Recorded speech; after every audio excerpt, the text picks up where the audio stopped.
Hi, it's Elliot. The Enchanted Village is back. See the laser light show, play the reindeer games, skate on the enchanted ice, and ride the tube. Take photos with Santa and my favorite, the Jordan's Blueberry Muffins. The village is free, and tickets to all the attractions are available online, with some of the proceeds donated to charity. The Enchanted Village only happens once a year at Jordan's Furniture in Avon. Come experience a magical time of year with your family.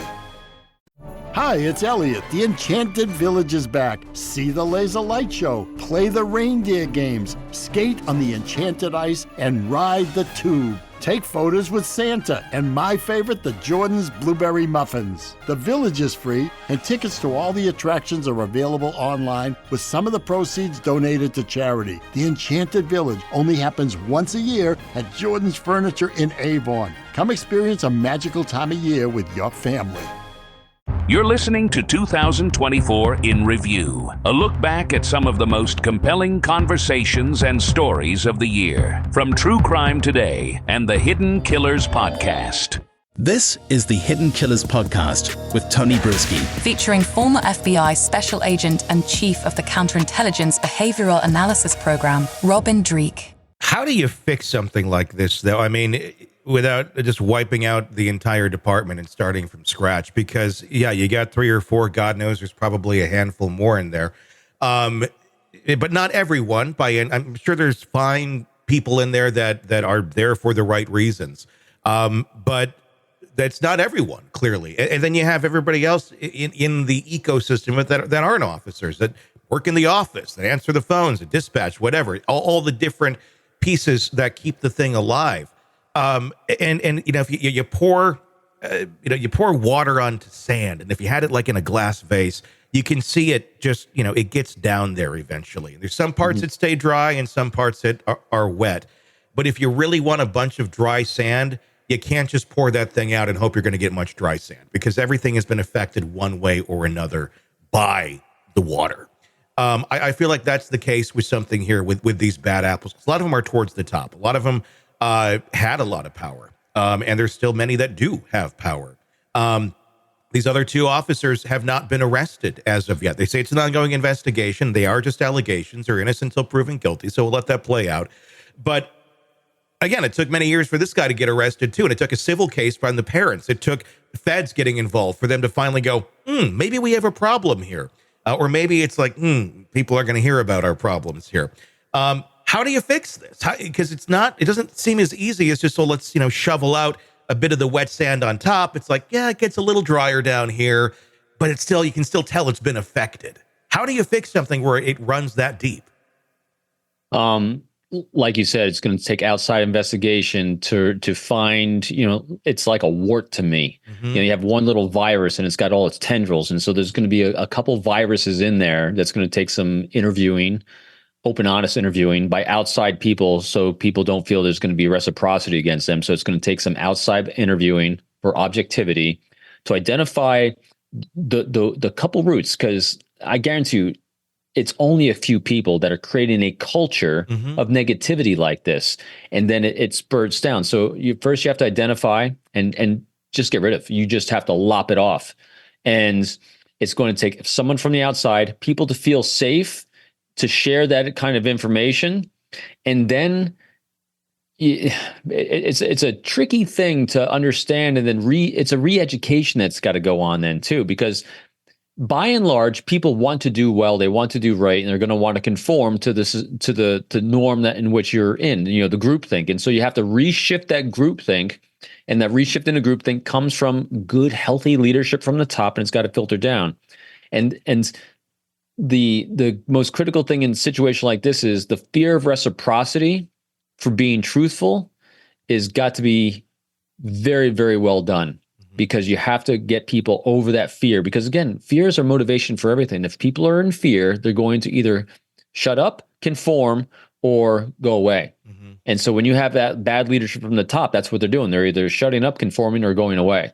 And now when the new leadership comes in, people underneath them have to understand what was done was wrong. Mm-hmm. There's no being, as I told you before we started the show, Gavin de Becker's book, The Gift of Fear, when you're dealing with unhealthy people, and you get in unhealthy patterns of behaviors that are wrong and abhorrent.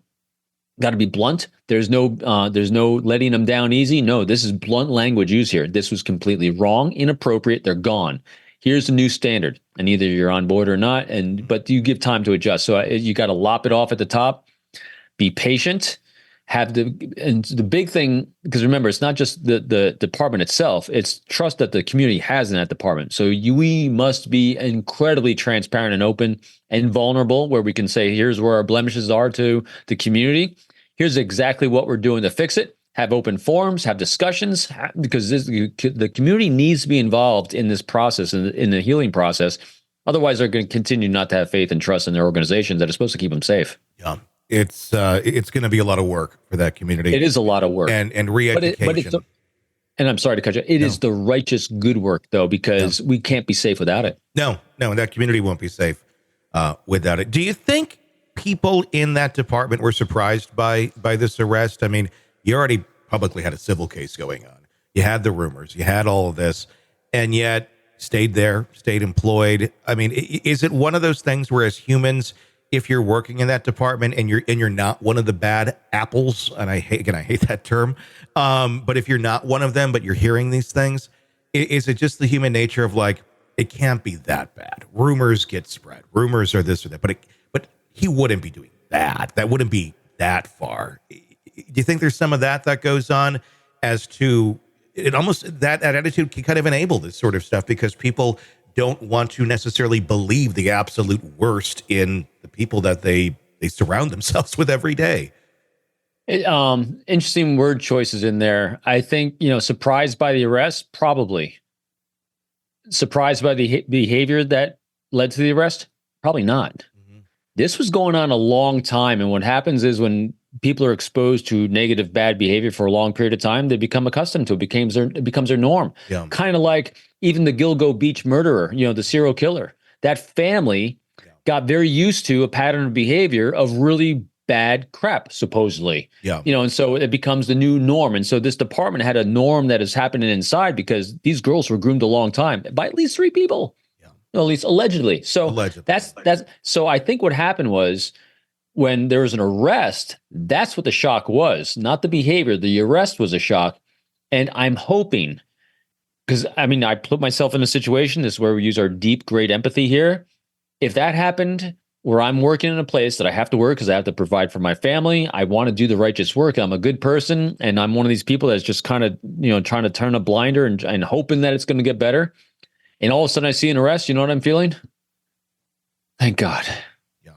A sigh of relief that the end might be in sight and we might be able to correct this. So I'm hoping by these arrests, it's going to inspire the good ones to rise up and take the leadership roles that they've always wanted. That's what I'm hoping here. Because I guarantee you there's people that are breathing a great sigh of relief, that are ready to step up and ready to take control and take charge and right the ship that's been so wronged. Let's hope it happens for the sake of everybody there. Yeah, me too. I'm a glass half full kind of guy. All right, true crime addicts, let's cut the crap. You're knee-deep in the gory details of your favorite podcast when suddenly a commercial hits like a bad meal. Seriously? You deserve better. Upgrade to True Crime Today Premium Plus on Apple Podcasts, where you can binge without those annoying ads. Plus, get extended interviews that go deeper into the darkness and early access to episodes so you can be the first to know. It's like trading up from fast food to fine dining, but with more blood. So, go ahead. Search for True Crime Today Premium Plus on Apple Podcasts. Subscribe and feast on the good stuff.